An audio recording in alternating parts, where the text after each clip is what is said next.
Сейчас зайдет Free Якутия фонд. И мы начнем. Все, привет, Лон. Привет, Бакар. Меня слышно? Да, отлично. Привет. А меня? Тебя хорошо слышно, видно. Мы на «ты» Э, сегодня. да, это же удобно, Хорошо. если ты не против. Так, немножечко подождем. Здравствуйте, меня зовут Светлана Кондакова. Я активистка фонда «Свободная Якутия». Абубакар, спасибо тебе большое, что ты присоединился к нам в эфир. Хочу представить нашего гостя Абубакар Инглбаев, чеченский правозащитник и юрист. Всем привет. Привет. Так, наверное, еще будем здороваться, когда Вероника зайдет. Думаю, сейчас Окей. она подключится, она отправит тебе запрос. К сожалению, мы не можем вести эфиры со страницы нашего фонда, потому что мы постоянно находимся в этом теневом бане. Мы уже привыкли к этому состоянию. А что значит? Поэтому, Я даже не понял. Вы находитесь в теневом ну, бане. Вы не можете... боты жалуются, да, на наш аккаунт, поэтому мы не можем, нам Инстаграм блокирует возможность выходить в эфир прямой. Из-за того, что слишком много жалоб там. Ну, он не разбирается, естественно. Вообще нам нужно подготовить письмо, наверное. Имейте. Хорошо, Вероника. Я добавил. Привет, ребята. Привет. Привет. Так, у нас в эфире 58 человек. Народ подключается. Я уже представилась, Вероника. Да, хочу представить нашего гостя. Активистка фонда «Свободная Якутия» Вероника Левченкова. Спасибо, Вероника, что подключилась. Всем привет. Да, Спасибо, что позвали. Да, я вот уже представила Абубакара. Сегодня у нас сложная тема. Мы в черном, да, с Бакаром. Вероника красивая такая, в ярком. Черные темы. Да, у нас сегодня черные, неудобные темы, поэтому мы решили, да, объединить наши усилия и провести некий такой диалог, ну, попытаться, по крайней мере, да, на такие темы, как деколонизация России, которую мы объявили в этом году Национальной Республики, 2023 год, деколонизация России, вот такое громкое заявление. И можно сказать, что эту тему поднимает уже, наверное, не мы первые, да, поднимаем эту тему, о деколонизации вообще как понятие говорят уже достаточно давно. И в прошлом году, вот с началом полномасштабной войны или агрессии России в Украине, сразу этот вопрос как-то он появился тоже, да, в обществе российском. И поэтому деколонизация, ну вот мы будем обсуждать, что это такое, как это вы себе представляете, да, и вообще, что такое термин деколонизация. Но прежде чем мы поговорим об этом, вообще предвосхищая, да, все эти, предвосхищая вопросы, Абубакар, как твоя мама? Как она вот? Да, я тоже вижу, что спрашивают, отпустили. Нет, Да, нет. уже начинают спрашивать. Она все еще находится в СИЗО в Грозном. И, ну, то есть, там есть положительные моменты, новые подвижки в рамках уголовного дела, но это все остается в процессе. То есть, каких-то положительных, существенных положительных изменений пока нет. Угу. А вот твое недавнее громкое заявление о том, что ты хотел бы сесть в СИЗО вместо мамы. Что ты ожидал вообще от правительства Чечни, от Рамзана Кадырова лично? Что ты ожидал? Что они пойдут на это, потому что они изначально вроде бы как это и хотели. Вот. Я им предложил то, что они хотели. Но они и на это уже не согласились. Они молчат. Я это уже воспринимаю как отказ. Ну, значит, будем работать дальше. А как ты узнал, что они этого хотели? То есть ну, это еще связано с тем, что раньше, еще в день моего задержания, еще до задержания матери за месяц, все это было. Но это уже детали. Я думаю, мы лучше перейдем сразу к теме деколонизации. Да, хорошо. Давайте, прежде чем мы поговорим о деколонизации, наверное, стоит немножко о понятиях, да, поговорить. О колонизации. Если есть понятие деколонизация, есть понятие колонизация, да. ну, в общем, это освоение, так скажем, земель, да, Захват. завоевание, захват, завоевание, освоение, да, в русской истории, в российской истории это освоение, на самом деле это захват территорий и заселение, да, новых территорий, при этом, ну, то есть колониальность вообще это комплекс мер, направленных на поддержание, да, вот этого зависимости колонии от метрополии. И вот здесь возникает понятие метрополии. Да, если есть колония, значит есть метрополия. Мгм. И метрополия это получается у нас государство, ну как бы государство по отношению к своим колониям, да, Да. эксплуатация этих территорий. Вот мы с вами подходим к теме деколонизации. Вообще, как вы себе представляете, что это такое, что за явление? Если я начинаю или Вероника? Да, пока Давай, Абубакар, с Э, тебя начнем. В общем, деколонизация, на самом деле термин деколонизация России, то есть он противоречивый сам по себе термин. В первую очередь потому, что он и подходит, и не подходит России, так как Россия одновременно и империя, и не империя. Да, так случилось, это правда. И то, что Россия остается таким вот большим государством, это связано с тем, какой колонизацией Россия занималась. Если мы четко понимаем, что Испания, Португалия, Франция, Великобритания, Нидерланды, Бельгия, у них колонизация была совершенно конкретная, у них в одном месте находится государство, и в других местах находятся колонии, то есть трансколонизация, они переплывают море, они едут куда-то, и вот так далее, этим они занимаются. Это называется, то есть самый классический термин колонизации. А Россия, она расширялась, исходя, то есть у них территориально, они, они присоединяли близлежащие территории и так далее, и так далее. И занимали они территории новые, да, допустим, как у нас, и даже из этих комедийных фильмов. Астрахань брал, как его, Казань брал, Астрахань брал и так далее. Тот же самый Кавказ, который брал.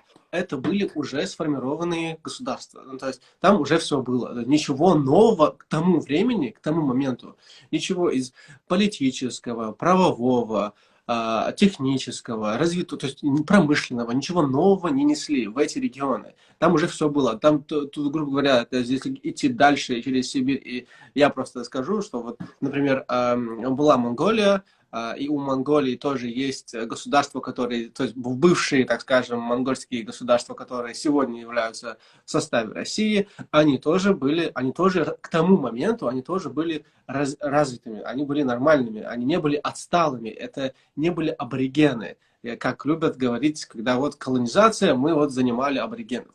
Этого не было, это уже были развитые города, их занимали.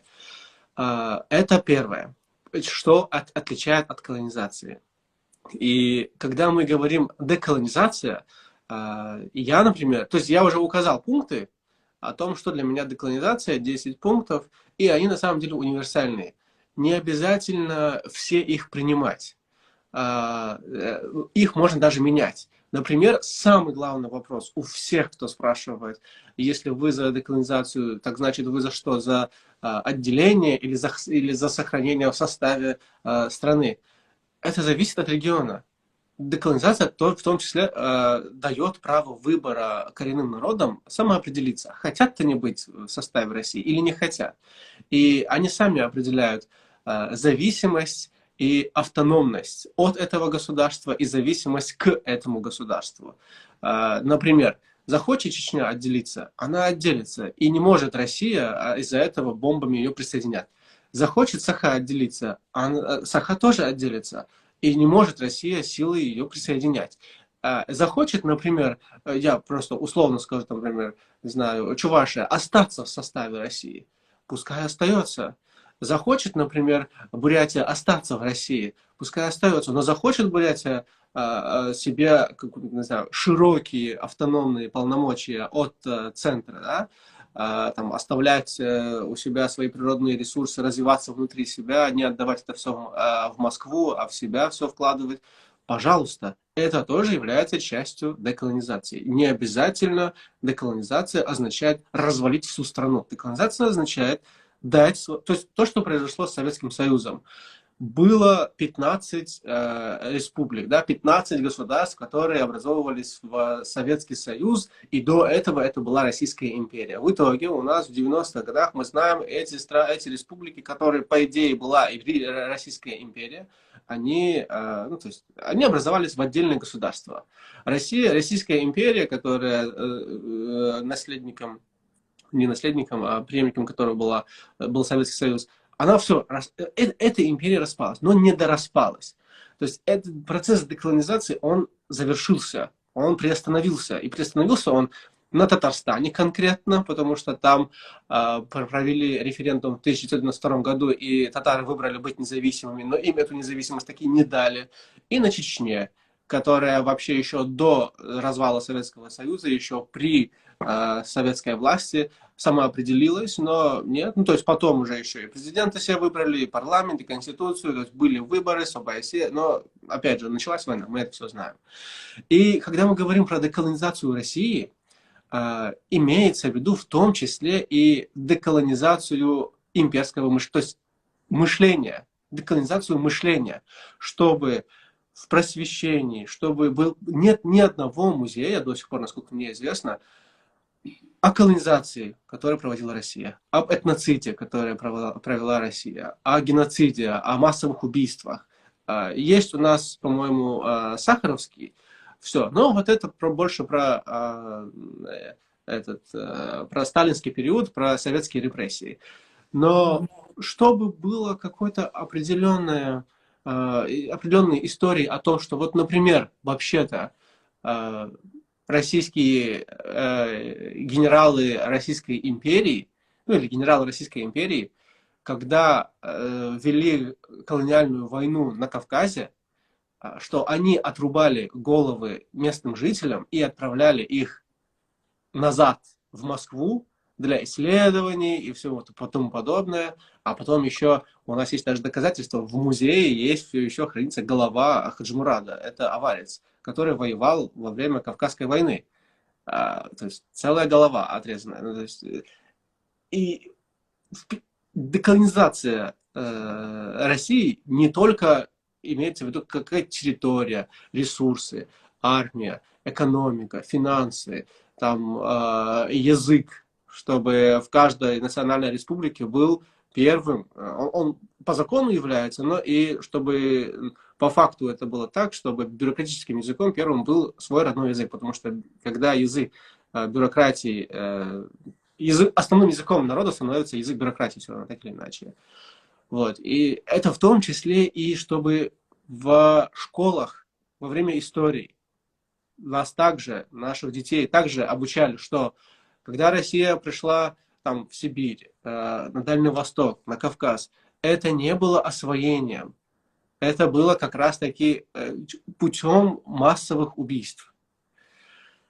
И если говорить про колонизацию других народов, то есть других государств, а меня видно, слышно?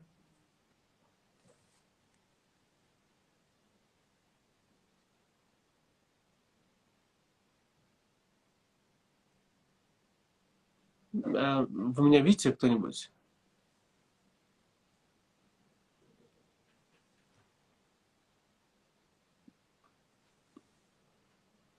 Угу. Тогда, значит, это не у меня.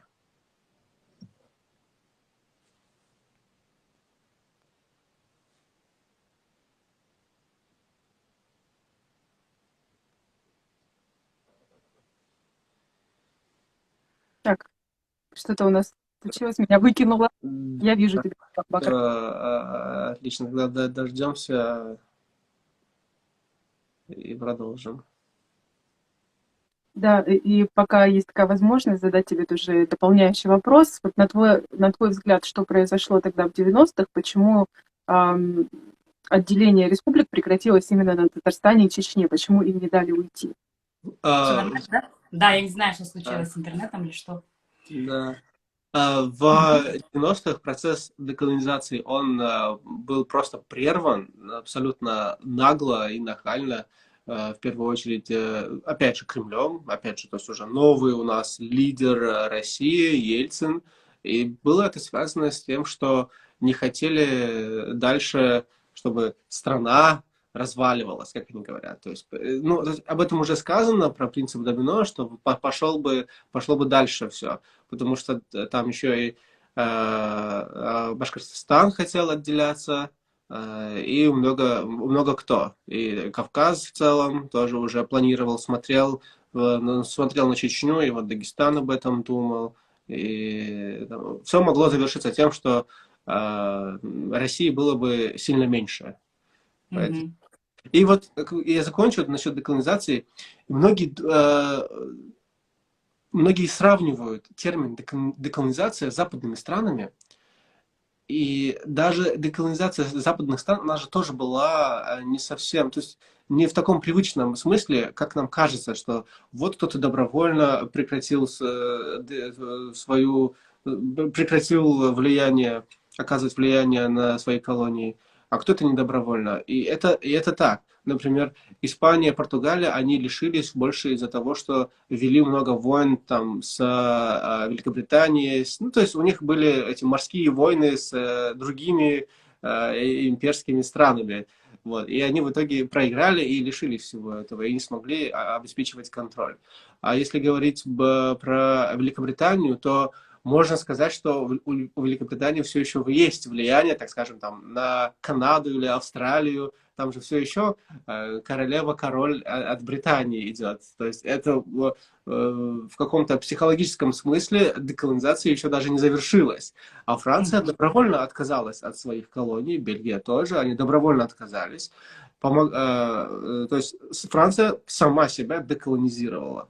И каждые 5 лет, сколько раз избирается президент Франции, я уже не помню, но каждый раз, когда избирается президент, он приносит извинения перед народами, над которыми они устраивали там этнические чистки и, в общем, колонизировали. Они постоянно приносят извинения. И термин деколонизация для России, это, конечно, он не супер подходит, но другого слова у нас просто нет. Чтобы предъявить России о том, чтобы она понесла ответственность, чтобы она занималась просвещением в этой колонизации, чтобы она не забирала все ресурсы у коренных народов, чтобы она развивала земли коренных народов, которые в итоге взяла под себя, чтобы она отпустила тех, кто хочет уйти, и жила в мире и в согласии с теми, то есть отпустила и жила в мире и согласии с теми, кто в итоге на свободе. А те, кто хочет остаться вместе с ней, то есть относилась к ним уважительно и развивала их так же наравне, как и Москву. А просто у нас получается так, что эта метрополия как раз-таки и есть Москва, которая все забирает. И по юридической части это тоже подходит, потому что у нас в Конституции России Москва это тоже отдельное государство. То есть Россия это союз, по идее, суверенных государств, в котором Москва, федеральный город, главный город, тоже считается как субъект, как регион, и это тоже как государство. Поэтому в качестве метрополии неплохо так и подходит. Спасибо большое за твое выступление. Ты так очень емко все это объяснил нам, все, что такое деколонизация. Я хочу еще раз представить Веронику Левченкову. Она активистка нашего фонда «Свободная Якутия». Вероника, скажи, пожалуйста, вот Абубакар нам все это расписал, как должно быть. А вообще возможно ли, что Российская империя, да, о которой вот мы сейчас много говорим, что она, возможно ли, что она придет к этому самостоятельно? Ведь основной тут тезис был признание, да, того, что регионы – это колонии, Москва – это метрополия, признание вины, какие-то реформы, да, на законодательном уровне, на образовательной системе. Это возможно вообще изначально? Ну, вернее, да, возможно ли это в России?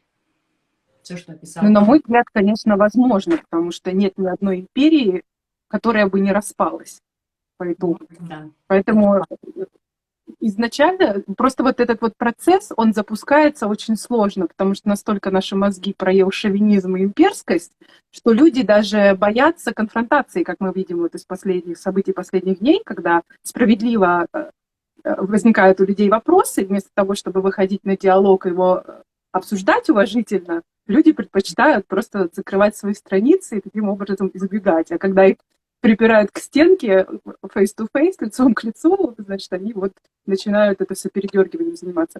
Поэтому важно об этом говорить, и поскольку широкая публика же, она не осведомлена, у нас в школе учат имперскости, да, учат с детских лет гордиться принадлежностью к империи. Хотя эта империя, она нам ничего не дает. Но я же выросла в Якутии, и мы всегда гордились Якутией, я помню, алмазами, золотом, которые у нас, дескать, есть, и ходили в центре города по разбитым дорогам. Как только мне стало чуть больше лет, я начала примерно осознавать, что происходит, у меня всегда был вопрос, где алмазы, где золото, почему мы ходим по разбитым дорогам? Почему Якутия находится в таком состоянии плачевном? У взрослых на этот вопрос не было ответа, но они продолжали гордиться. У нас алмазы, у нас золото. Мы живем в самой большой стране мира. Что эта большая страна мира тебе лично дала? Как она помогла тебе улучшить свои условия социально-экономические? Да никак. Поэтому вот эта вот все профанация, она начинается, во-первых, с обсуждения и вынесения проблемы, как Бубакар делает совершенно правильно, задавать их в лоб, создавать им неудобные моменты, чтобы они начинали задумываться. Они вот как от мух отгоняют и говорят, нет, не мешайте нам, это не самая важная проблема. У нас есть проблема поважнее, вот Владимир Путин. И что, а потом-то что? Нам что, еще на 100 лет откладывать решение этой проблемы? Но она же никуда не уйдет, ее вот так вот под ковер заметать. И в Австралии 250 лет понадобилось аборигенам, чтобы их начали замечать. Их тоже убивали, преследовали, гоняли, этнические чистки устраивали. Они продолжали выходить и говорить об этом. И сейчас, вот последнее ралли наше было, день Invasion Day, 20 тысяч человек вышло, 20 тысяч, из которых большинство не аборигены. Так сколько они говорили об этом, сколько они кричали об этом, с каждой улицы требовали. Поэтому в России тоже нужно начинать этот диалог, неудобные вопросы, заставлять людей задумываться, учить историю, рассказывать им, как были захвачены регионы, все там, от Урала и дальше. И уже на основе вот этих полученных знаний люди начнут рефлексировать, и это будет меняться, мышление оно будет меняться. Естественно, наверное, это займет не один десяток лет, чтобы до каждого дошло и до всех. Но, естественно, это состоится, я в этом глубоко убеждена. Мы не можем просто это игнорировать. Я тоже соглашусь, что процесс деколонизации начинается с озвучивания проблемы. И, по сути, мы его запустили. Процесс деколонизации уже запущен. То есть, когда люди говорят, что на это уходит столетие, ну, возможно, это действительно так, но этот процесс можно как бы ускорить. Да? Вот то, что мы сейчас поднимаем эти вопросы и пытаемся говорить вот с той же российской оппозицией, да, с хорошими русскими теми же, это и есть начало деколонизации России. Потому что, когда мы говорим о хороших русских, и вот эта проблема, которая недавно снова возникла, о том, что нас женят без нас, и обсуждают наши проблемы, и обсуждают, возможно ли распад России, но он в конечном счете невозможен, по их мнению, это и есть имперское мышление. Так ведь? И Путин, по большому счету, не есть вот основная проблема. То есть и до Путина была империя, и после Путина она сохранится. Советский Союз развалился, имперское мышление осталось, получается. И поэтому мы сейчас тихонечко подходим к причине, почему так происходит и что с этим делать. Не просто там законы какие-то принять и договориться, а действительно начать нужно, как это модно говорить, начните себя. И я предлагаю обсудить два понятия: имперское мышление и колониальное мышление. В чем здесь проблема? Как начать людям деколонизацию вот после нашего эфира, с той же самой минуты, работая со своим мышлением, да? Поэтому давайте обсудим это. Как ты думаешь, Абубакар, вообще россияне имперцы? Своей массе жители империи имперцы? Я знаю. Ну, то есть, вообще, людей в стране теми или иными делает их власть. Ну, то есть власть — это ведущая сила, куда Да. заводит этих людей. Вот, например, есть, то есть как ведущий какой-нибудь конь, который ведет все остальное. Вот этим и занимается. Вот власть в России, она имперская. Что я точно могу сказать. Абсолютно, я не сомневаюсь. К сожалению, Росоппозиция, которая сейчас тоже в эмиграции, она тоже болеет этим недугом. Не все из них, но где-то какая-то половина болеет на самом деле. Часть из них вообще бывшие чиновники. И для меня теперь это вот само по себе даже Росоппозиция. Если с властью все понятно, то с Росоппозицией было непонятно. И для меня некоторые из них выглядят так, как будто поменяйте нас на Путина, но страну оставьте такой, какая была. Нам ничего менять не надо, у нас все хорошо, мы сами решим свои проблемы внутренние. Вот мы против войны, вот мы за мир, вот мы вообще-то и либералы, у нас есть европейские ценности, западные ценности, вот, оставьте нас, а вот со своими проблемами внутри страны, как только мы сядем на этот трон дракона, мы сами все решим. Но нет, они ничего не решат. Как уже я говорил, такое уже было, мы уже это видели. Когда Российская империя превратилась в Советский Союз, мы это видели. Когда Советский Союз превратился в Российскую Федерацию, мы это видели. И каждый раз были обещания постоянно, что все будет лучше. Но лучше не становилось, становилось только хуже. Мы знаем, да, что после колониальных войн Российской империи мы пришли к сталинским и вообще советским репрессиям. А сейчас, после сталинских советских репрессий, в Российской, вроде бы, демократической федерации мы пришли к тому, что Россия не провела даже и 5 лет без войны где-то. И война всегда, она была там, нападающей. Для того, чтобы вообще менять мышление, это все на самом деле просто. Введите в курс учебы, в курс истории России совершенно честную и осудительную часть истории о том, что Россия вела колониальные войны, о том, что Россия устраивала геноциды, и пока на государственном уровне. И мы сразу же вылечим, не сразу же, то есть люди это будут читать, как минимум новое поколение детей, которое пройдет этот школьный курс, для них это не будет вызывать проблем. Это то, как боролись, то, как денацифицировали, то есть избавились от нацизма в Германии. Их детей, вот как только все это произошло, 45-й год, все, сразу же начали обучать и честно выдавать информацию о том, что Гитлер был узурпатор, диктатор, фашист и, в общем, негативный негодяй. В России мы никак это не можем начать. В России мы, наоборот, каждое преступление, не мы, а имеется в виду власть, они каждое свое преступление массового характера, которому нет срока давности, называют геройством. Они гордятся этим. Вот что меня больше всего удивляет. Они гордятся колонизацией, они гордятся геноцидами, они гордятся тем, что они устраивают русификацию народа. Они это называют распространением русского языка. А тем, что этот русский язык давит и продавливает, и просто убивает в итоге народы, это никого не волнует. Для них это что-то незначительное. И я говорю сейчас не о всем там, русском народе. Нет, это в первую очередь идет от власти. И проблема в том сегодня, что Росоппозиция не отрефлексировала это. Она как будто не хочет менять вот эту часть. Для них как? Есть страна, в которой 82% русских, и вот получается у нас 18% нерусских. Они же будут искать свой электорат, верно? Кто больше будет за них голосовать? Кто это? Ну, это русские. Значит, мы будем их хвалить, лелеять, опекать. И то мы приходим к тому, о чем говорила Новодворская, что никто, кто хвалил свой народ, в итоге ничего хорошего для своего народа не делал. Это скрывать правду, это вводить людей в заблуждение, в массовое заблуждение. Когда люди просто готовы друг друга убивать за ложь. за неправду. И массовые преступления они превращают в геройство.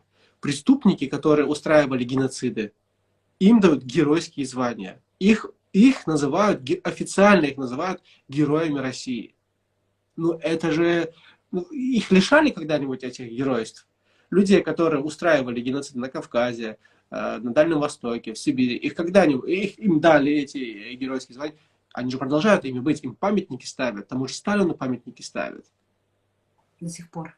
Да, и тут все начнем. Я очень надеялся, на самом деле, что когда мы поднимем, мы же изначально поднимали вопрос о деколонизации России и о том, что Россия устраивала все эти преступления, что хотя бы Росоппозиция нас, то есть она услышит наш голос, и они вместе либо будут нас приглашать, чтобы мы об этом говорили, либо сами будут записывать честные какие-то там видеоролики, просветить, будут заниматься этим просвещением Роснаселения. Но в итоге мы приходим к тому, что ну вот я один ролик там записал с кем-то из ваших, вот, все, пока, не мешайте мне. У нас тут большинство русские, у нас, вот, я для них говорю, для вас я не говорю, я говорю для себя. Я русский, я говорю для себя, я говорю для русских.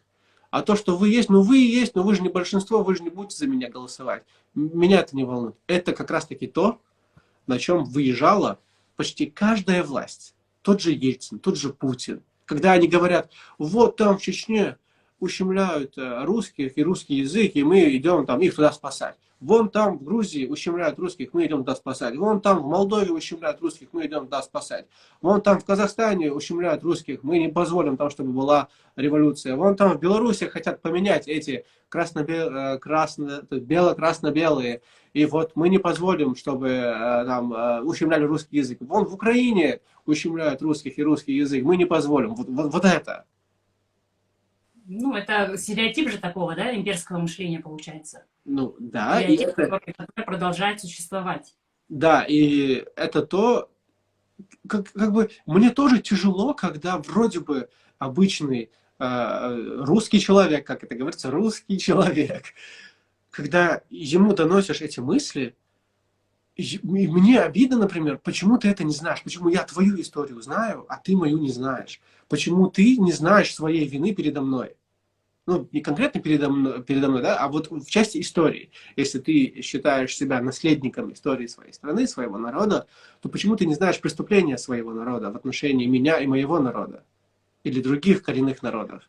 А когда я ему об этом говорю, кто-то может задуматься, и это уже очень хорошо. И это очень тяжело, чтобы сразу же задумался человек. А кто-то будет с тобой спорить. И вот это спорить их будет больше. Они будут говорить, да нет, мы не убивали массово никого. Мы, наоборот, несли вам цивилизацию. Какую цивилизацию вы могли принести, например, на Кавказ, где народы Кавказа, там уже были каменные здания, культурные памятники каменные, то есть там уже все есть. И в том числе институт, так скажем, гуманитарный правовой институт, еще до появления в целом Московии. Угу. Монголия развивается, Азия развивается еще до появления Москвы. Какое, что Грибоедов об этом еще писал, что мы на Кавказе не несем ничего нового, кроме барабанного строя. Вот барабанный строй имеется в виду, то есть идти в шеренге и идти убивать других. Вот только это мы несем в новые земли только умение убивать других. Вот, в этом был посыл. Собственно, как-то так. Да. Вероника, у меня такой вопрос, да, к тебе будет. Вот эта идея извечного врага, которая он присутствовал, в общем-то, в имперском сознании, там, не знаю, веками, да, и это все продолжается. Это не Путин придумал, там, врага в виде Украины, условно, там, и Османская империя был враг, Англия, теперь у нас США, да, вот это все. В разное время это была Япония и прочие страны. Вот что делать с этим, с этой идеей извечного врага, образ? Постоянно... И он нас объединяет, да, россиян всех. Вот у нас есть враг, мы такие исключительные. Вот теперь это русский мир появилось, да, такое понятие. Мы несем вот добро и сеем. И я хочу дополнить вопрос тем, что как ты считаешь, Может быть, сегодня это Крым наш, а завтра это будет Аляска наша, или начнется война с Америкой? И вообще, почему не начинается война с Америкой за Аляску? Действительно. Ну, Я вообще, думаю, кишка тонка. Я думаю, кишка тонка все-таки, потому что Америку очень, с Америкой точно. да, Америку очень Соловьев, удобно, Скобеева, все они любят говорить, вот, британцы, американцы их очень устраивали удобно, с геноцид. телевизора очень удобно ругать, понимаешь, из телевизора комфортно, сидя на диване, это все ругать. А на самом деле они же понимают, что ну, Америка это первая экономика мира, первая армия мира, а Путин даже со своей так называемой пятой армией мира немножко облажался, если не сказать больше. То есть он пошел на 15-ю армию мира, за 3 дня хотел взять, и вот ВОЗ и ныне там. Ну, конечно, людям по телевизору говорят, что нет, Россия воюет там со всеми странами НАТО. Угу. Со всеми странами НАТО она там воюет. Ну, вот так. Ну, тогда мы можем сказать, что Украина воюет со всеми странами, которые поддерживают Россию. Пожалуйста. Да. Нет, я считаю, что, конечно, ладно, немножко отвлеклась, какой был вопрос. Ну, как раз по теме вы и говорите. Идея извечного врага. Это же тоже стереотип мышления имперского. Да, извечный враг, но это, естественно, как ты сказала, что это же не ново. Каждый диктатор в любой точке мира винит во всех бедах кого-то извне. Абсолютно такая же риторика. Я вот разговаривала недавно с ребятами из Эфиопии, из Эритрии, и у них то же самое. Диктаторы, значит, винят друг друга и винят Запад в том, что они создают проблемы, что нищета в стране не из-за того, что у них там в управлении не то, не из-за того, что там коррупция, они воруют, а из-за того, что это проклятый Запад и Америка, значит, им мешают развивать собственную страну. Но поскольку массы же, они не знают об этом, они не знают, что такая же риторика присутствует и в Северной Корее, и в Туркменистане, и в Венесуэле. Везде диктаторы говорят одно и то же своему народу. Простые люди об этом не подозревают. Они смотрят телевизор и ему верят. А когда ты это знаешь, то у тебя уже сразу возникает вопрос, зачем диктатуре это нужно? Почему они подогревают эту риторику? Ну, чтобы, естественно, отвлечь народ от внутренних проблем. Для меня всегда стоял вопрос наоборот. Если мы такая огромная империя, такая богатая страна, как нам говорят, у нас все есть, мы самые лучшие, мы самые сильные, почему пенсия 14 тысяч рублей? Почему минимальная зарплата, на которой невозможно прожить, если мы такие богатые? Почему инфраструктуры нет? Почему доступной среды нет? Почему у нас инвалиды не могут из дома выйти? Почему у нас до сих пор сироты тысячами живут? Вот, допустим, Австралия, да? Ужасный западный мир, который, значит, там ЛГБТ поработила, по их мнению. Ни одного детского дома здесь нет. Если это все так ужасно, если демократия такая ужасная, если они все такие лицемеры, почему здесь люди живут хорошо, а в России, в самой лучшей стране мира, по их сведению, выживают? Мне кажется, когда люди начнут задавать себе правильные вопросы и причинно-следственные связи находить не вовне, а в том человеке, который захватил власть и удерживает ее 23 года, меняет под себя Конституцию, чтобы до 2036 года остаться, возможно, это ему выгодно, чтобы вы так думали, что вот вам кто-то там угрожает извне. Вот мне так кажется. Я бы еще поднял вопрос о том, что в России государственные органы, то есть власти и пропаганда, они часто любят бросаться обвинениями в адрес Британии, американцев, о том, что они чистили, ну, то есть убивали массово, геноцидили коренные народы Америки, но при этом Россия же тоже это делала на Аляске. Так, об этом что-то тоже никто не любит говорить в России. Вообще, по-моему, они начали это делать даже немного раньше. Еще до того, как даже получили Крым. Да, замалчивание темного прошлого, да? Это прям тоже наше все. И вот из этого дальше мы идем, продолжаем, да, колониальное мышление. То есть колониальное мышление это, ну вот мы жертвы, да, вот этого колониализма. Что вот с этим-то нам делать? Это чувство, вечное чувство неполноценности. Я думаю, нам надо продолжать то, чем мы занимаемся. а именно хотя бы доносить до людей, пока, то есть напечатать, сказать, выставить на доску, и вот смотрите, любуйтесь. Вот видите? Вот это. Вам необходимо вот, э, свободу, образование, ресурсы, налоговую экономику, то, налоговую систему нормальную, чтобы не все шло сразу в Москву, а оставалось в регионе. Вот, с языками работать, с культурой, с музеями, для того, чтобы... Вот у нас нет еще все еще в России ни одного музея, тематического музея о колонизации коренных, ну, о колонизации народов, новых территорий. Вообще ни одного. Нет ни одного вот, про геноциды, этноциды. Вообще, просто ноль. Как будто этого и нет. Нет ни одной главы, ни одного абзаца, в котором было бы написано, что во время депортации народов коренных считаются вообще-то геноцидом. И нет вообще признания о том, что это геноцид. Значит, получается, что колониальность, она присутствует во всех сферах нашей жизни. То есть деколонизацию нужно проводить и в искусстве, и в туризме, и в спорте, и по всем, в истории, переписывать все учебники, Вот да? это как борьба с терроризмом. Мы в России прошли этот период, да, в нулевых особенно. Мы вместе против терроризма и экстремизма. Вот. Новый лозунг. Мы против колонизации и расизма. Вот как нужно теперь делать. Мы за деколонизацию и против расизма. Новые речевки должны быть в России. Вот в 20-е годы, в 30-е годы. Все, надо с этим бороться. Типа внешнего врага побороли, надо теперь внутри, в голове у себя психику лечить, как-то исправляться и поизучать свою историю, не героизировать откровенных, не буду говорить кого, ну то есть преступников.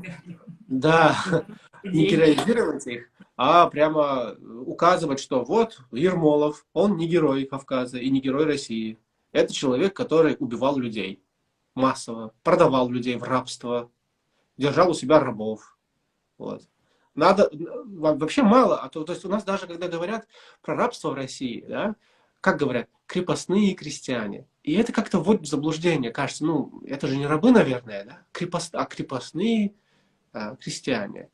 Я вообще не понимал это очень долго, еще даже в школе не понимал, что это означает. Это означает вообще, что собственный народ, собственные русские были у России в рабах.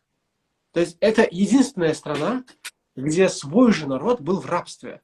Не было, то есть в этом отличается тоже колониальность, что если другие страны, почему это спорный термин для России тоже, если другие страны вели колониальные войны, в том числе брали оттуда людей в качестве рабов, то не было у нас ни рабов Саха, татарские рабы, чеченские рабы, бурятские рабы и так далее. Рабы там, калмыки или башкорты и так далее. Их не было. Адыги, черкесы, таких рабов нет. Были только крепостные крестьяне, которые были русскими. Это еще одно отличительное. И это тоже проблема как раз-таки образования в России. Именно государственного образования. Что людям даже не объясняют, что это были рабы. Народ, имеется в виду в России, он был в заключении у власти, и им пользовалась власть. И люди при этом это забывают, но все равно гордятся, любят эту власть.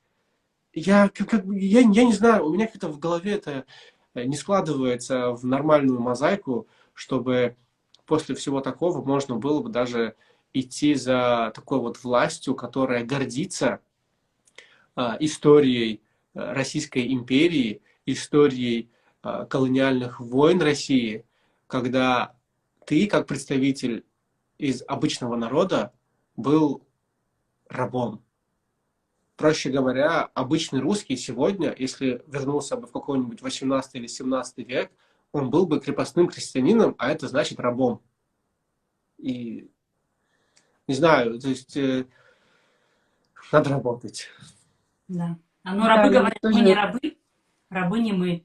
Да. Ну, на самом деле, колониальное мышление очень хорошо лечится, вернее, да, действительно лечится. Мы можем сказать с Вероникой по примеру Республики Саха, когда у нас был принят суверенитет, конституция, и появился первый президент Михаил Ефимович Николаев, и когда все, то есть уже, это уже на национальном уровне, да, все это было приняты законы, когда ресурсы принадлежали народу. И эти 19 лет, в общем-то, были в начале 90-х, да, в которых мы прожили, конечно, мы видели, и народ очень сильно начал меняться.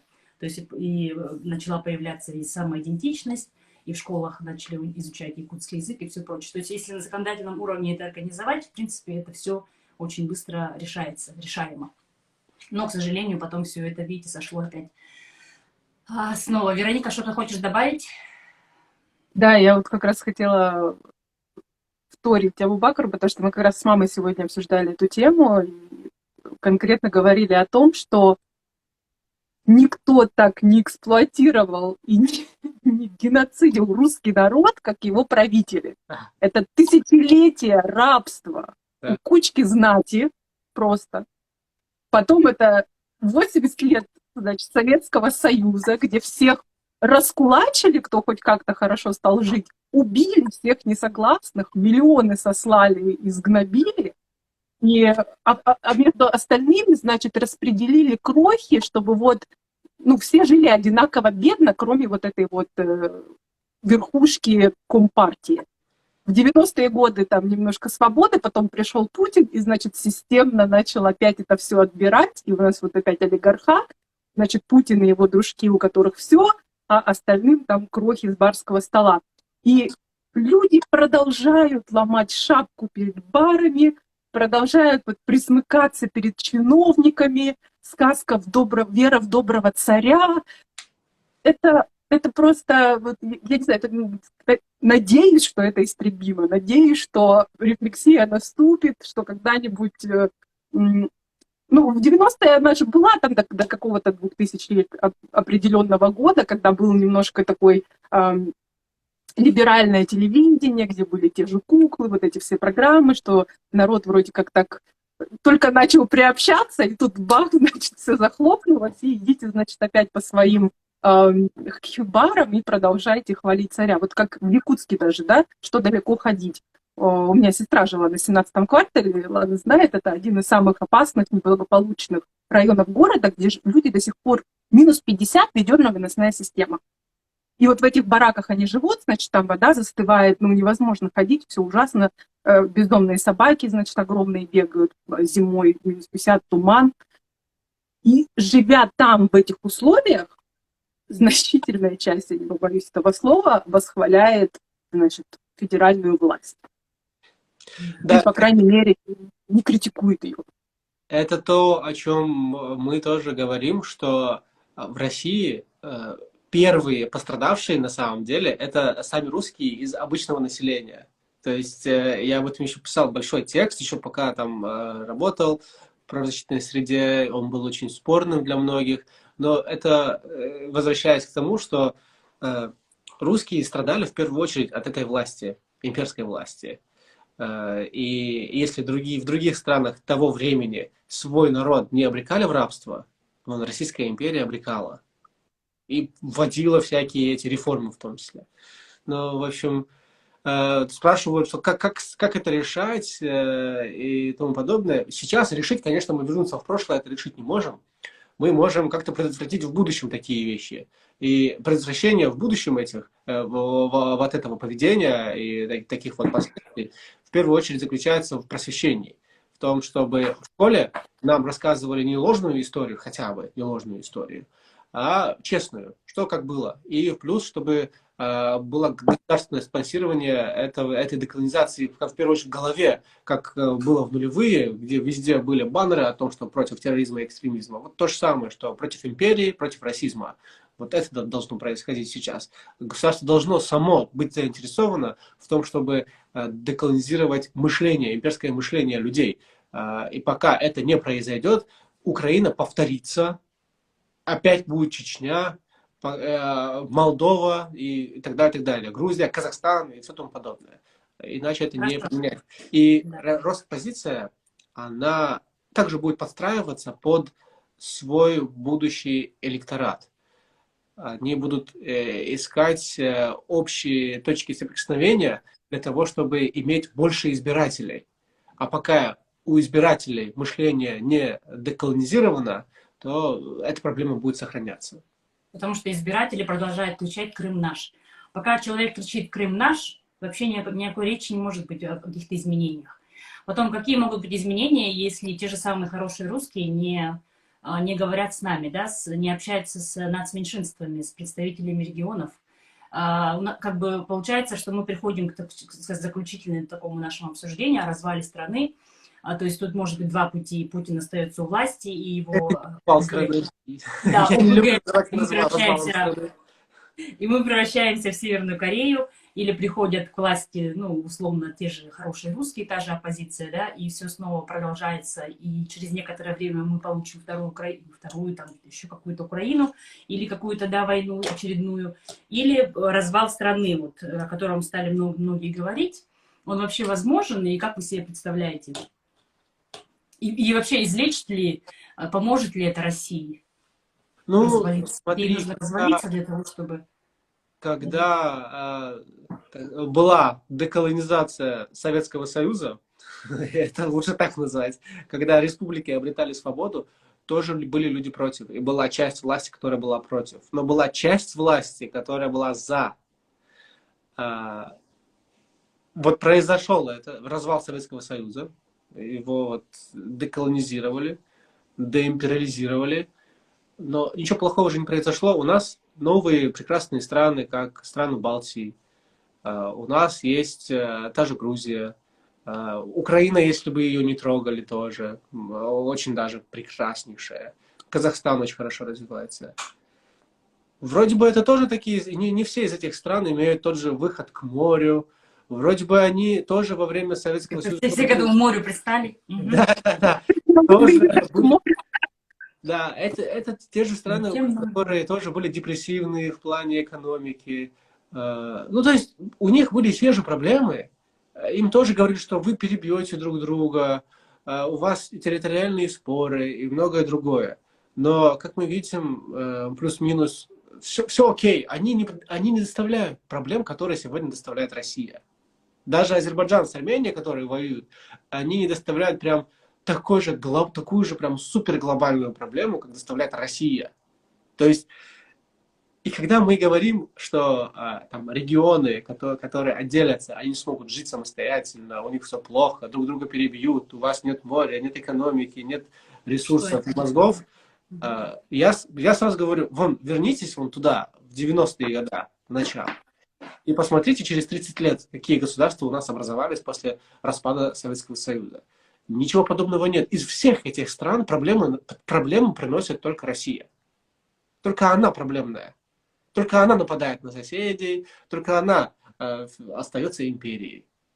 А этим значит, что Литва этим занимается, Украина на кого-то нападает, Казахстан на кого-то нападает, или Кыргызстан этим занимается, или Армения? Нет. Есть Азербайджан с Арменией, единственное, вот эта проблема, у них территориальный спор. И то этот спор точно так же, как и в наших регионах, например, тоже на Кавказе, искусственно был создан тем же Советским Союзом.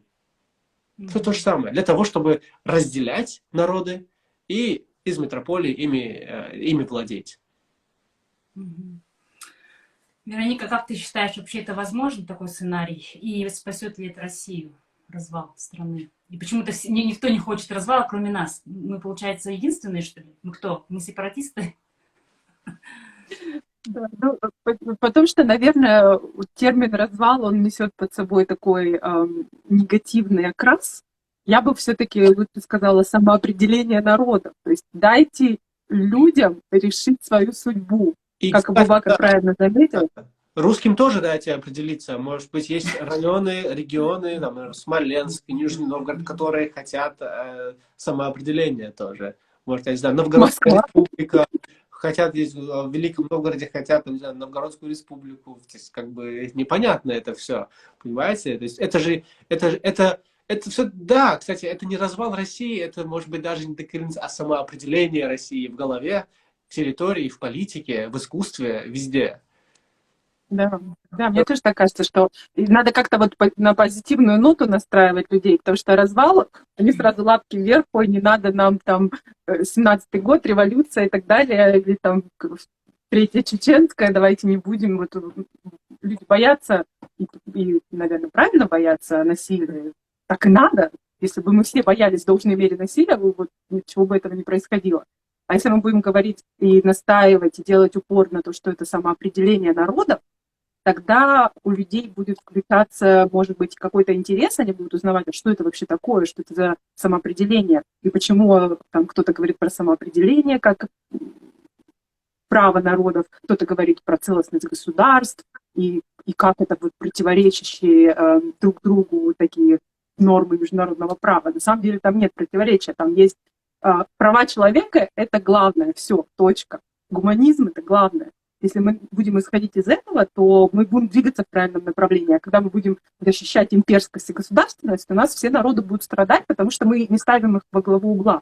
Нам все равно, как живет наш ветеран, как живет бабушка. Нам главное вот сохранить президентский трон, чтобы никто, не дай бог, там его власть не пошатнул. Поэтому, да, естественно, самоопределение. Да, понятие деколонизации ведь и включает суверенитет, самоопределение народов. То есть это и есть свобода. Да. Поэтому мы говорим о деколонизации. Мы, в общем-то, в открытую никогда не, допустим, Фри Якутия никогда не призывает к развалу страны. То есть у нас нет таких радикальных сепаратистских, да, настроений. А вот что с федерализацией вообще? Ее возможно сохранить в том виде, в каком она есть сейчас? Или что-то нужно? Мне кажется... В котором она сейчас... извини. Да. Угу. Мне кажется, тут что ты предлагаешь людям? Если, как Евросоюз, например, да, государства предлагают друг другу помощь на взаимовыгодное сотрудничество. Если федеральный центр перестанет обворовывать субъекты и все грести под себя, начнет им предлагать выгодные экономические условия, никто не захотел бы... Дайте, как у республики у нашей, да, в 90-е годы был суверенитет, было достаточно самоуправления, которое Путин пришел, благополучненько отобрал. Если бы у Якутии, там, как у штатов Австралии, например, основной бюджет оставался у них, и какая-то часть шла там на общие федеральные нужды, это одно. Да. Но мне кажется, Россия пока не в состоянии этого никому предложить, не хочет. Ни Путин, ни вот хорошие русские. Угу. Но оппозиция же, они же хотят сохранить федерацию, но она должна быть как-то иначе, выглядеть. Предложите людям, заинтересуйте. Да. Опять же, когда они говорят, что хотят сохранить федерацию, они не говорят, а какую федерацию, в каком виде, ельцинскую, путинскую, мне ни это не нравится. И какой проект у вас в вашей федерации, вообще непонятно. Это, если вы говорите, что вы что-то хотите, покажите проект. Они постоянно тычат этим проектом, который сделал Навальный еще в 2018 году, но, извините, с тех пор уже много чего изменилось. И экономика поменялась, и политическое устройство поменялось, и сознание изменилось немного. Сейчас вообще люди стали зомби. У них там в Украине неонацисты, так что надо новое. Да, но оппозиция говорит нам, мы об этом поговорим позже, вы как бы нас... Не. Мы тут с Путиным воюем.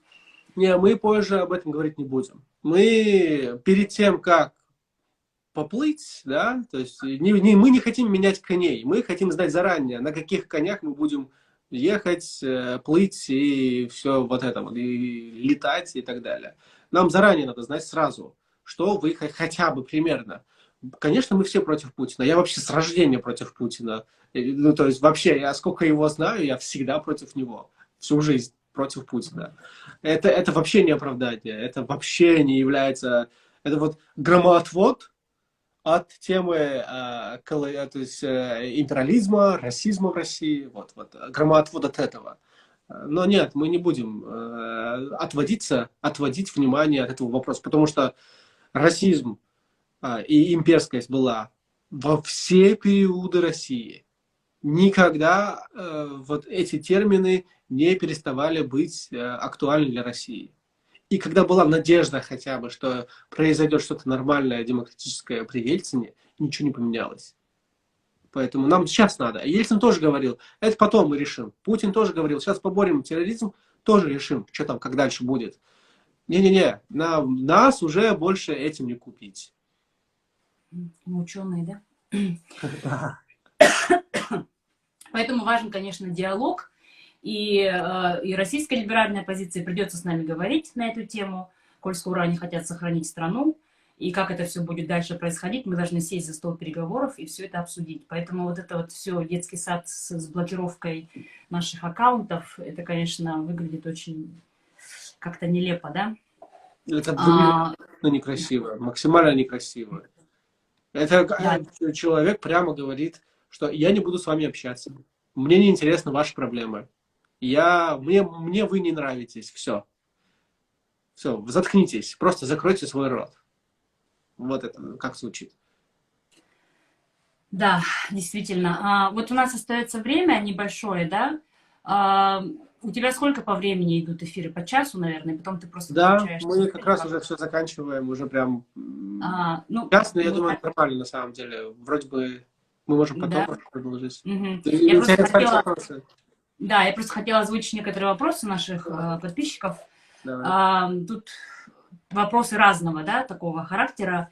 Есть вопрос такой. Жители современной Чечни сейчас хотят независимости? Да, вопрос независимости, он стоит всегда у чеченцев, потому что история, то есть мы с Россией в мире и добре вообще никогда не жили.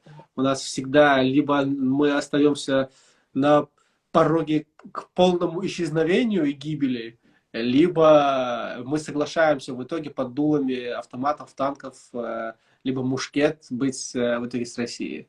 Вот.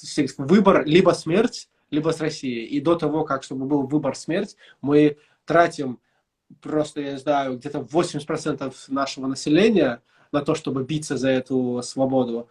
Но в итоге завоевываем, ну, получаем свою, так скажем, социально-культурную независимость. Все-таки в социально-культурном смысле Чечня независима от России, и это факт.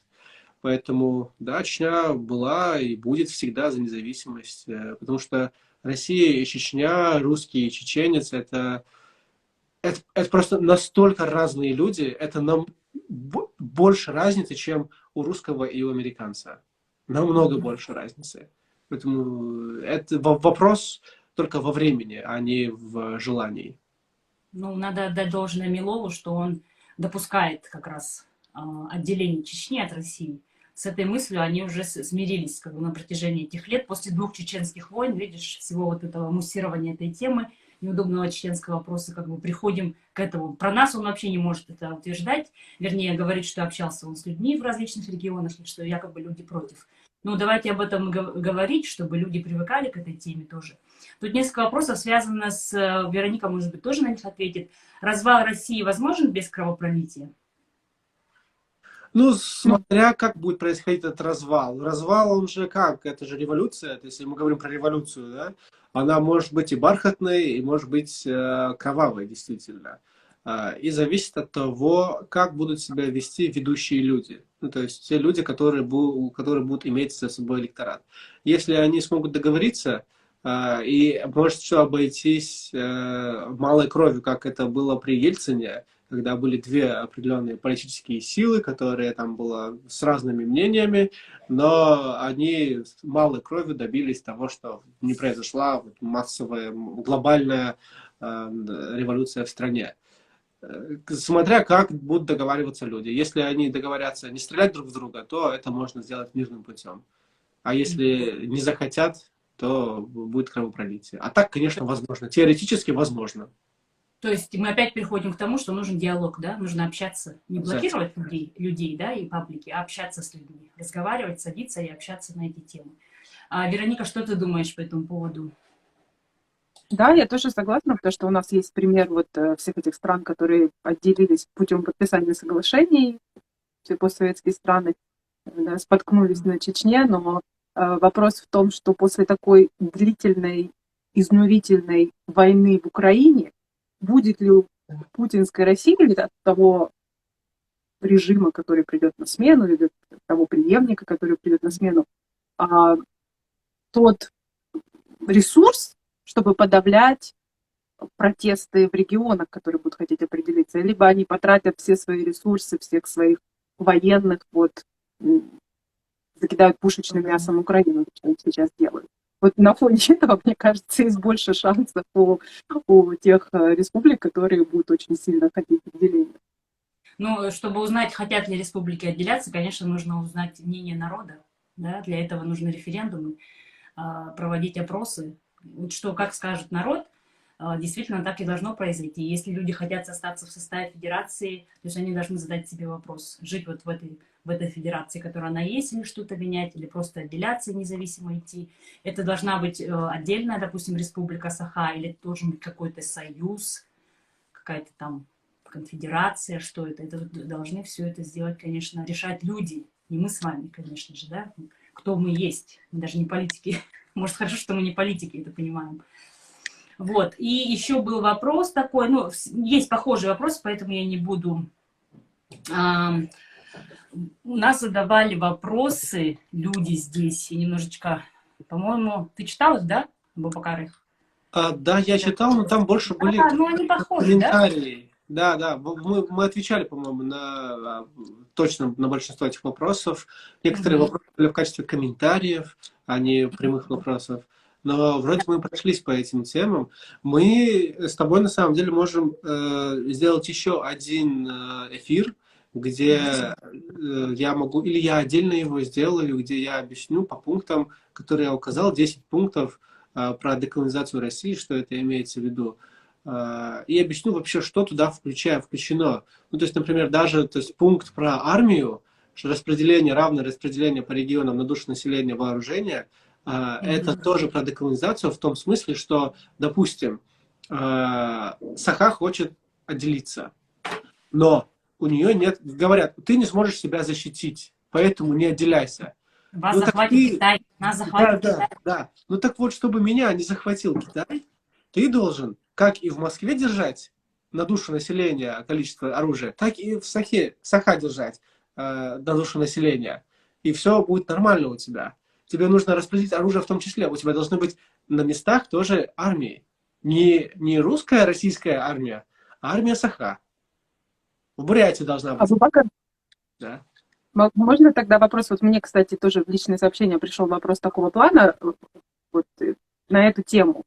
Задают вопрос, что НАТО, Америке и Европе невыгодно разделение России, потому что встает вопрос о том, куда девать ядерное оружие, где оно распределено там в некоторых регионах находится. Кто будет за это отвечать? Отдать это все Москве, и тогда они там перестроят свои силы и опять начнут захватывать эти отделившиеся территории? Либо что с ним делать? Каждой стране, а там придут князьки по типа Кадырова, которым вообще в руки нельзя это все давать. Вот как ваше видение, Саргалана, Абубакар, что вы думаете на эту тему? Насчет ядерного оружия, я тоже там писал, что Россия должна пройти денуклеаризацию, и процесс он должен происходить примерно так же, как это было во время распада Советского Союза, когда часть вооружения действительно, то есть, ликвидировали, а часть передали просто в Россию. России передали. Ровно так же. И, лучше всего просто полностью убрать из владения ядерное оружие. Просто, чтобы его не было у России. Ни у будущей России, ни у регионов, которые отделятся. Просто чтобы его не было. А вопрос с тем, что делать с оружием, которое может попасть местным князьям и так далее, так оно наравне с местных князей будет попадать и людям. То есть там например, в Чечне тоже было очень много оружия. И оно попало, то есть оно было у людей, то есть у всех. То есть там не было, там как в Америке можно было носить оружие. И это было нормально, потому что было военное время тоже. Вот. Так что за счет этого оружия как раз-таки Чечня и смогла так долго воевать с Россией и обороняться, хотя это было только стрелковое, и людей было очень мало. Но мы могли защищать свой суверенитет, который объявили вообще в 90-м году. Да, разоружение, да, требуется. Ну, я согласна с тобой, конечно, это такой вопрос. Вообще фонд наш позиционирует себя как пацифистский, мы вообще против любого насилия. Поэтому призывать людей там отделяться, брать оружие и так далее в республике и идти там воевать, это, конечно, какие-то крайние меры. Если люди придут к этому, видимо, наверное, есть люди, которые говорят, что за свободу надо бороться, но лично я считаю, что нужно договариваться языком, ртом. Для этого мы живем, в современное время, это не 18 век, и все эти войны, это, конечно, настолько все в прошлом должно было остаться. И вот эта вся дикость, которая происходит сейчас, это просто очень сильно расстраивает все это, да. Нужно договариваться со всеми. Мы будем жить, мы не можем улететь на Марс. Да? То есть, что значит развал страны? Типа, все, мы отделяемся, ребята, мы улетели. Нет, мы остаемся на этой территории. Нам нужно как-то жить друг с другом. Мы должны общаться и со всеми. Мы будем общаться с той Россией, если она развалится и останется что-то от нее. Садовое кольцо это будет, что это будет? Московия, Московская область, что останется? Мы должны договариваться и вести какие-то отношения экономические и правовые и все остальное. Поэтому давайте стремиться к этому, к общению, к диалогу. Хотелось бы, чтобы этот эфир услышали, увидели и представители российской оппозиции либеральной.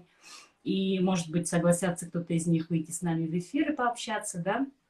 Мы говорим на русском языке, мы умеем общаться, мы умеем задавать вопросы, мы готовы выслушать и готовы сказать свое мнение.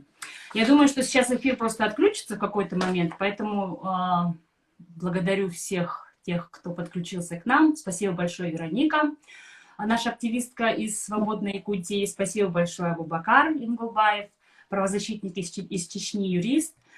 Спасибо вам большое за этот эфир. И надеюсь, что вот эти эфиры мы с вами продолжим, потому что тема очень большая, мы пытаемся как-то все урывками все это обговорить, но начало положено, и нас все-таки, пусть и блокируют, но все равно начали замечать, и это самое главное. Продолжаем работать. И, наверное, что ты хотел бы сказать, Абубакар? Вероника, давайте заключительное слово. Давайте вместе быть против империи и против расизма. Новый лозунг: против империи и против расизма. Да. А я буду взрывать мозг как self-hating Russian, да? Как есть такое понятие self-hating Jews, то есть которые выступают на стороне палестинцев за равноправие и свободу. А я буду выступать за равноправие и свободу для всех народов колонии нашей Российской империи. Поэтому пока каждый из нас не свободен, никто не свободен. Освободиться вот от этого имперского сознания, в первую очередь, рефлексировать, посмотреть, что я лично могу сделать, чтобы вот мои соседи жили не хуже. Да, Да. совершенно верно. За самоопределение России. Совершенно верно. И народов России. Всех, Совершенно верно. начиная с русских, заканчивая кого у нас меньше всего. Я даже не знаю. Да, действительно. Ну вот на этой такой позитивной ноте давайте завершим наш эфир. Абубакар, ты отключаешься, да, просто. Давай, все, всем пока. Спасибо, пока. Спасибо. Счастливо. На связи.